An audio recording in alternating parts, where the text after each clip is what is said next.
ازيكم يا شباب، عاملين ايه؟ احنا النهارده هنبدأ مع بعض في تراك الجيم ديفلوبمنت. هنبدأ ناخد introduction بسيطة كده عن المجال ده، وهنبدأ نعمل مع بعض كده ديزاين بسيط ونتعرف عن الانجن اللي هنبدأ نشتغل بيه وكده. ويلا بينا نبدأ. اول حاجة عندنا في تراك الجيم ديفلوبمنت ده لازم نعرف كونسبت مهم قوي اسمه الجيم انجن. ايه هو الجيم انجن ده عبارة عن فريم ورك او بلاتفورم دي بتمكنني اللي انا اعمل ديفلوب لفيديو جيم. يعني ايه؟ اللي انا اصلا ابني لعبة. انا عشان ابني لعبة لازم يبقى عندي حاجة استخدمها عشان تساعدني وتوفر لي التولز اللي انا ابني بيها اللعبة دي، وتوفر لي لايبريز كتير تساعدني ان انا ابني اللعبة دي. فده اسمه جيم انجن. جيم انجن ده عبارة عن سوفت وير او بلاتفورم بيساعدني اللي انا ابني اللعبة بتاعتي، تمام، وانشئ الفيديو جيم بتاعي. تمام. طبعا يعني احنا عندنا انواع كتير قوي من الجيم انجن يعني عموما، بس يعني في انواع مشهورة وانواع مش مشهورة، وفي نوع معروف قوي هو الجيم انجن اللي اسمه يونيتي. ده ناس كتير عارفاه وناس كتير بتستخدمه. وفي انواع تانية زي جيم ميكر ستوديو، وفي كورونا لابس، وفي شيبا. في انواع كتير قوي. كل الانواع دي يعني، والجيم سالاد ده والجودوت، كل دي جيم انجن بنستخدمها عشان نبني الفيديو الجيم بتاعتنا. تمام. هو ده هدف الجيم انجن، اللي احنا نبني فيديو جيم، حاجة توفر لنا تولز، فريم ورك يوفر لنا تولز ويوفر لنا لايبريز عشان نبني اللعبة بتاعتنا. اول حاجة احنا هنبدأ يعني نستخدم ايه من الجيم انجن ده؟ هنستخدم يونيتي. يعني ليه ما نستخدمش حاجة غيره، او ليه بدأنا مثلا اللي احنا نعمل لعبتنا على يونيتي؟ ده لأسباب كتير قوي. من الاسباب دي اللي هو اسمه كروس بلاتفورم. يعني ايه كروس بلاتفورم؟ اللي هو بيديني سبورت اللي انا يعني سبورت اللي انا لعبتي دي اقدر العبها على البي سي، على الموبايل ديفايس، على كذا حاجة. فهو بيبقى فلكسبل لما باجي ابني لعبتي. فهو دي ميزة من مميزات اللي انا استخدم يونيتي.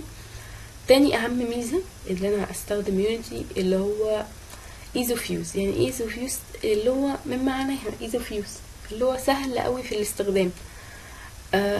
سهل ليه في الاستخدام؟ لان يونيتي معروف انه يوزر فريندلي انترفيس. الانترفيس بتاعه يوزر فريندلي اللي هو سهل في التعامل. حتى احنا بنرشحه البيجنرز في المجال ده عشان هو سهل. يعني بتلاقي الحاجة واضحة عندك، مش صعب اللي انت بقى تفضل تدور عليها، تدور التول دي فين. لا، هو الحاجات واضحة قدامك.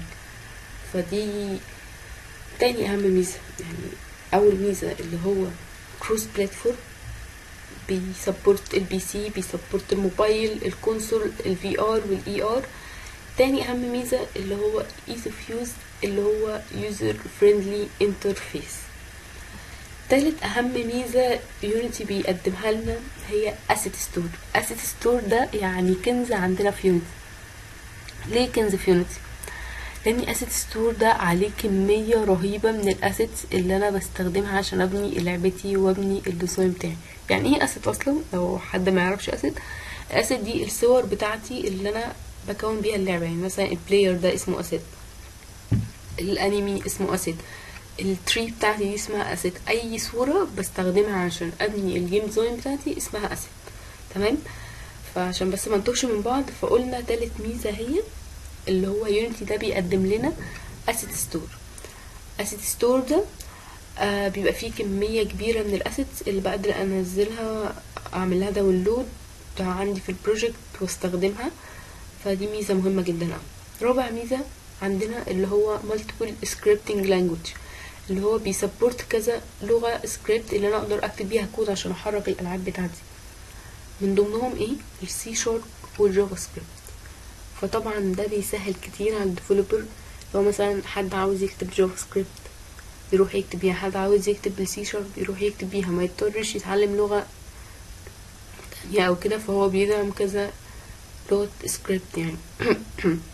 بس فالاربع مميزات دي مميزات مهمة قوي عشان يعني بيخلونا نستخدم يونيتي يعني. تمام. انا عشان ابدا دلوقتي اعمل ايه؟ يعني المفروض كده خلاص انا هبدا في التراك ده، فهعمل ايه؟ اول حاجه هنزل يونيتي هاب، هنزل يونيتي اديتور، هنزل فيجوال ستوديو ده اللي هنكتب عليه السكريبت عشان نحرك العابنا 2019 2022. تمام. في هنا بوينت مهمه قوي عندنا، بتقول لنا ايه البوينت دي؟ بتقول لنا what is the difference between game development and game design. ايه الفرق ما بين الجيم ديزاين والجيم ديفلوبمنت؟ بنقول كده بكل بساطة ان الجيم ديزاين دي the process of creating and shaping the mechanism system and rules of the game. معناه ايه الكلام ده؟ معناه هي عملية اللي انا بنشئ الميكانيزم والسيستم بتاع اللعبة والرول بتاع اللعبة. معناه ايه برضو؟ مش فاهمين. معناه اللعبة بتاعتي هيبقى شكلها ايه، الديزاين بتاع اللعبة شكله ايه، اللي هو كده معناه what is يعني look like what is the game look like، اللي هو شكل اللعبة يبقى عامل ازاي، هو ده الجيم ديزاين اللي هو شكل اللعبة اللي انا هلعبها. تاني حاجة الجيم ديفلوبمنت هو the process of creating a video game. معناه ايه الكلام ده؟ معناه دي بقى العملية اللي ببدأ ابني فيها الفيديو جيم بتاعتي، ابدأ احرك الديزاين اللي انا عملته، بخلي الديزاين ده يشتغل، اخلي الانمي يتحرك، البلاير يضرب نار يجري. ده الديفلوبمنت، ده اللي بنعمله عن طريق السكريبتنج. بنكتب سكريبتات ونربطها بالديزاين بتاعنا فبيبدأ يشتغل. فيعني بكل بساطة الجيم ديزاين والجيم ديفلوبمنت في اختلاف واضح ما بينهم. الجيم ديزاين ده هو شكل اللعبة بتاعتنا، لكن الجيم ديفلوبمنت ده اللعبة بقى بعد ما تتحرك، يعني الشكل كان واقف بدأنا نحركه. بس ده ديفرنس كان مهم لازم نعرفه. تمام. تمام. بعد كده بيقول لنا a good game must. يعني ايه الكلام ده؟ معناه اللعبة اللي بنقول عليها دي لعبة جامدة، دي لعبة حلوة، دي لعبة ممتعة، لازم يبقى فيها ايه؟ لازم يبقى فيها ايه عشان نقول دي لعبة جامدة؟ دي لا انا عجبتني اللعبة دي. اول حاجة خالص لازم بتبقى بتلا ستوري. يعني ايه بتلا ستوري؟ في حكاية في اللعبة. اول ما اشوف اللعبة كده احس ان في حاجة بتحصل، او ده ضد ده، ده بيحارب ده، ده عاوز يقتل ده. ما تبقاش كده الديزاين ملهوش معنى، ملهوش مفهوم، بتبقى اللعبة مملة. يعني لو اللعبة مش انا اول ما بصيت لها ما حسيتش اللي في ستوري في اللعبة، انا هزهق مش هلعبها اصلا. تمام. تاني حاجة لازم يبقى عندي هدف، هذا الام هدف في اللعبة، هدف اللي انا مثلا اوصل لحاجة، مثلا اخد حاجة عشان اكسب، بدور على حاجة عشان اخرج مثلا من المتاهة بتاعتي دي. تمام. لازم اللعبة يبقى فيها تشالنج، يبقى فيه تحدي، اللي هو حد بيسابق حد كده. لازم يبقى فيه تشالنج في اللعبة عشان ابقى مستمتعة وانا بلعب. تمام.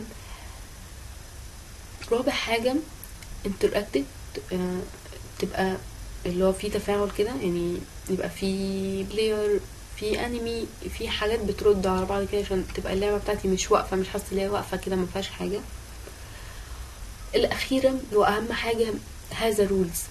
لازم اللعبة بتاعتي تبقى فيها رولز، ما تبقاش كده ماشية ملهاش، لا في حاجة بتحكمها، قواعد بتحكمها. لو مثلا الهيلث الباور بتاعي خلص كده انا بموت، الكاركتر بيدستروي. لازم يبقى فيه رولز في اللعبة. تمام. فدي 5 حاجات مهمة قوي لازم اركز فيهم قوي وانا ببني اللعبة بتاعتي. ما بقاش ببني اللعبة بتاعتي كده بلا هدف، ملهاش معنى، ما فيهاش ستوري، ما فيهاش رول، يبقى مش هيبقى اسمها لعبة اصلا. تمام. دلوقتي هننتقل على حاجة مهمة قوي، هو بقى يونيتي الجيم انجن بتاعنا اللي احنا هنبدأ نبني عليه اللعبة دي. عشان نبدأ نعمل ديزاين، يعني احنا النهاردة بس هناخد جيم ديزاين بس للعبة، وهنبدأ نتعرف على يونيتي وكده عشان الموضوع يبقى بالنسبة لنا مش معقد. فاحنا لازم نتعرف على يونيتي الاول عشان نبني الديزاين بتاعنا ده. اول حاجة بنحتاج عشان نبني الديزاين ده نكريت بروجكت. تمام، بنكريت بروجكت ازاي؟ اللي احنا بنروح ثانية لحظة نخرج، هنفتح يونيتي هاب طبعا، وندوس هنا كده على هنا بروجكت وهنا نيو بروجكت. تمام، هيبدأ طبعا يحمل. بعد ما يحمل هنلاحظ ان هو هيفتح لنا ويندو زي دي كده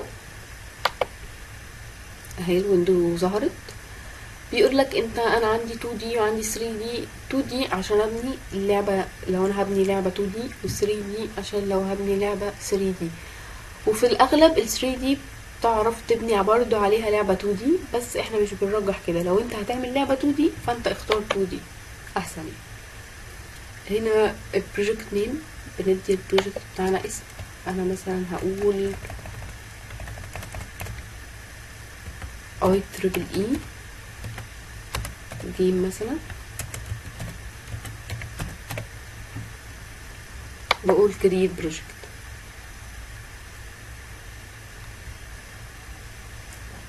طبعا هو بيبدأ بيكريت لي البروجكت بتاعي، ممكن ساعات بياخد وقت شوية.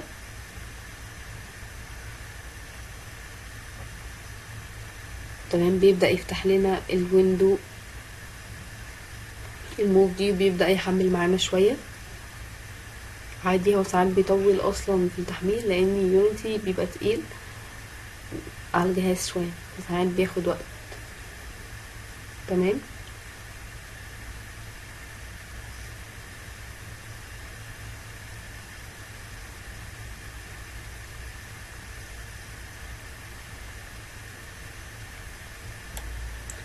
تمام. هو كده يونيتي فتح معانا، ده شكله اول ما بيفتح لنا. نكمل بقى.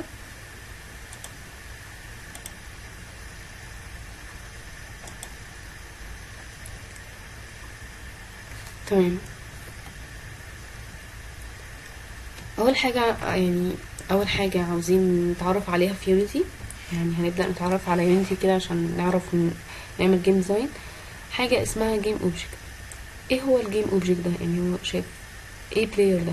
ليه مسمينه جيم اوبجكت؟ الجيم اوبجكت ده بيبقى اي كاركتر او اي حاجة انا بحطها عندي هنا في السين بتاعي ده، بسميه جيم اوبجكت. تمام، يعني البلاير ده اسمه جيم اوبجكت. البونص دي مثلا، البونص دي اللي هي الكوين بتاعتنا اسمها جيم اوبجكت.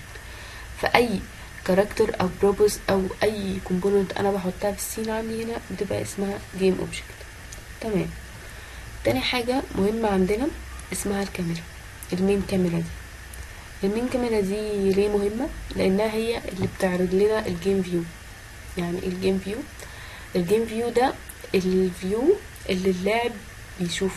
يعني انا وقت ما انا بلعب الفيو اللي ظاهر لي ده هو ده الجيم فيو. فالكاميرا دي هي اللي بتوريني الجيم فيو ده، هي اللي بتعرضه لي. وساعات بيبقى عندي اكتر من كاميرا، مش كاميرا واحدة، عشان توريني الفيو من كذا ناحية. تمام، فده منطقي يعني. تالت حاجة عندنا اسمها الهيراركي. الهيراركي ده بقى اللي فيه الحاجات اللي فاتت اللي احنا قلنا عليها ده. الهيراركي ده بيبقى فيه، بيحتوي بقى في قلبه بقى على الجيم اوبجكت والمين كاميرا وحاجات كتير قوي. تمام، فهو الهيراركي ده بيبقى فيه في قلبه بقى الجيم اوبجكت والحاجات دي كلها. بعد كده عندنا حاجة اسمها سين فيو. ايه السين فيو ده؟ تعالوا نشوف مع بعض هنا كده على يونيتي. شايفين في حاجة هنا عندنا اسمها سين وحاجة اسمها جيم. السين فيو ده الفيو بتاعي اللي انا ببدأ ابني فيه اللعبة، اللي انا ببدأ اعمل فيه الديزاين، احط فيه الكاركتر والحاجات بتاعتي عشان ابني لعبتي. تمام، لكن الجيم فيو ده الفيو اللي بيظهر للاعب. تمام، اللي هو بيظهر لي في الاخر وانا بلعب اللعبة، لكن ده اللي بعمل ديزاين فيه للعبة. لكن الاساسي اللي بيظهر في الاخر هو الجيم فيو اللي هنا، فده اسمه سين فيو اللي انا بعمل فيه اللعبة، وده اسمه جيم فيو بكل بساطة.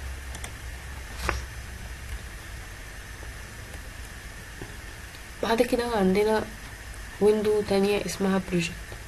ايه الويندو دي؟ هتلاقيها تحت كده على الشمال. الويندو دي بيبقى فيها كل الفايلز المهمة اللي عندي، او كل الفايلز بتاعت اللعبة اللي انا بحطها عشان اكريت اللعبة دي، بحطها في البروجكت ويندو ده. والبروجكت ويندو ده بيبقى فيها فايل مهم قوي، الفايل ده اسمه اسيت. الاسيت ده قلنا احنا في البداية خالص يعني ايه اسيت، قلنا اي صورة بحطها.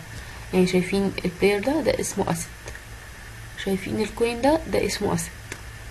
فالفولدر بتاع الاسيتس ده بيبقى فيه بقى الاسيتس بتاعتي. تمام. بعد كده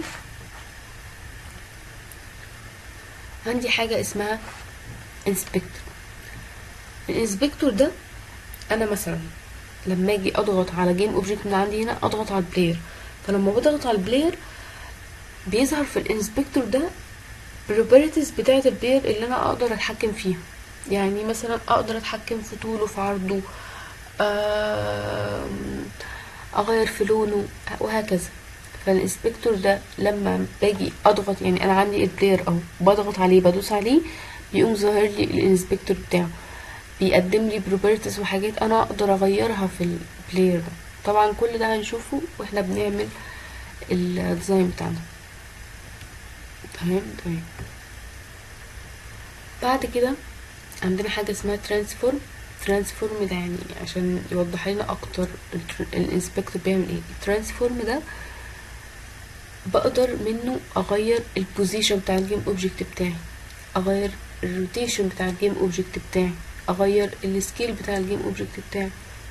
فبالتالي بقدر اغير في البروبرتيز وصفات وخصائص الجيم اوبجكت بتاعي. فده اللي كنا لسه بنقول على الانسبكتور. فده ما الترانسفورم ده اصلا موجود في الانسبكتور. تمام. فعرفنا اهمية الانسبكتور دلوقتي. بعد كده عندنا حاجة اسمها سبرايت ريندر. ايه هي السبرايت ريندر دي؟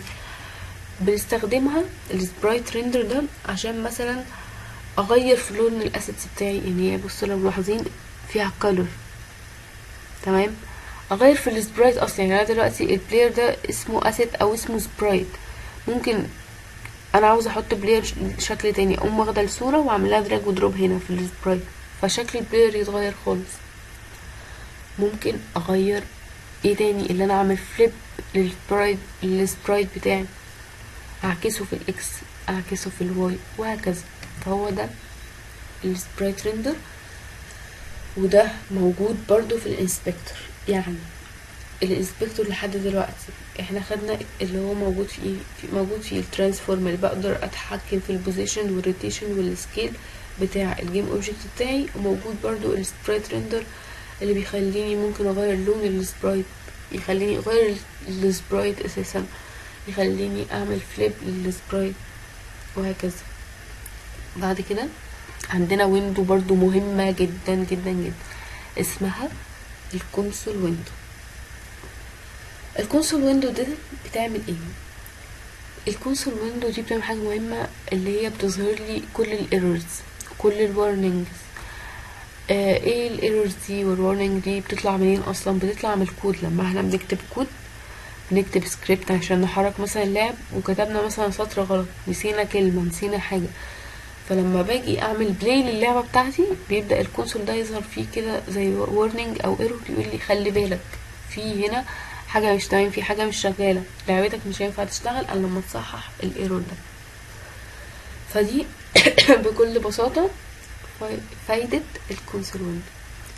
هي مهمة قوي، يعني هي بتخليني اعرف مشاكل كتير قوي في البروجكت بتاعتي، تساعدني ان انا اكتشفها بسهولة وابدأ احلها عشان اللعبة بتاعتي بعد كده تبقى تمام وتشتغل مبقاش فيها اي يعني مشاكل. تمام. يعني يا ريت تبقوا فاهمين اللي انا شرحته ده. وحاليا احنا هندخل على جزء تاني هو برضو من مكونات يونيتي، بس جزء مهم قوي بيساعدنا قوي في الجيم ديزاين. الجزء ده يعني اسمه يونيتي تولز. ايه هي يونيتي تولز دي؟ تعالوا نعرف مع بعض. دي شوية تولز كده يونيتي بيقدمها لنا عشان يساعدنا واحنا بنبني الديزاين بتاعنا. احنا دلوقتي بنبني ديزاين وحطينا مثلا البلاير، فاحنا عاوزين نحرك البلاير او نحرك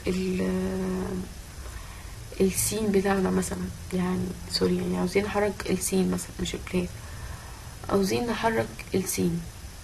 فاحنا بنلاقي على الشمال فوق كده تول اسمها هاند تول. هاند تول دي لما بضغط عليها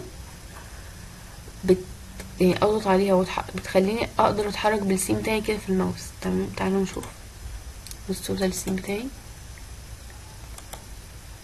تعالوا نضغط على الهاند تول دي، بصوا بيظهر شكل اليد دي، شايفين شكل اليد دي؟ بصوا بقدر احرك السين كده براحتي. تمام. فدي فايدة الهاند تول، هي بتخليني اتحرك في السين بتاعي براحتي. تاني تول وتول مهم قوي الموف تول. الموف تول دي بتخليني احرك الجيم اوبجكت بتاعي بقى. لو هو كان 2D فانا ببدأ احركه في الاكس اكسس والواي اكسس، احركه لفوق او احركه لتحت او احركه يمين او شمال. تمام. لو كان الجيم اوبجكت بتاعي ده 3D فهي بتخليني احركه في الاكس اكسس والواي اكسس والزد اكسس. فدي يعني تول مهمة قوي عندنا في يونيتي. تول برضو تانية عندنا في يونيتي اسمها الروتيت تول، هي من اسمها باين قوي، بستخدمها عشان اعمل روتيشن للجيم اوبجكت بتاعي. يعني مفيهاش حاجة، يعني بلف الجيم اوبجكت بتاعي. وكل ده هيوضح لكم قوي واحنا بنعمل مع بعض ديزاين دلوقتي ان شاء الله. تمام. بعد كده في حاجة اسمها سكيل تول. السكيل تول دي بعمل ريسكيل للجيم اوبجكت بتاعي. يعني ايه؟ يعني بكبره بصغره هكذا، بعمل سكيل للجيم اوبجكت. بعد كده عندي تول جميلة قوي اسمها ريكت تول. هي من اسمها ريكت. ريكت دي جاية من اختصار ريكتانجل. معناها ايه بقى؟ اللي هي 3 في 1. 3 في 1 ازاي؟ هي بتعمل موفينج، تعمل سكيلينج، تعمل روتيشن. بقدر احرك بيها الجيم اوبجكت، اطلعه لفوق، اجيبه يمين، وهكذا. بقدر اعمل سكيل للجيم اوبجكت، اللي انا اكبر الجيم اوبجكت، اصغر الجيم اوبجكت. وتالت حاجة بقدر اعمل روتيشن للجيم اوبجكت، اقدر الفه براحتي وهكذا. فريكت تول دي جميلة، اللي هي 3 في 1 كده، بتسهل علينا الدنيا بقى. ما نفضلش بقى نستخدم الموف تول والسكيل تول والروتيشن تول، لا هي تول واحدة بدوس عليها وبفضل استخدمها بس كده يعني.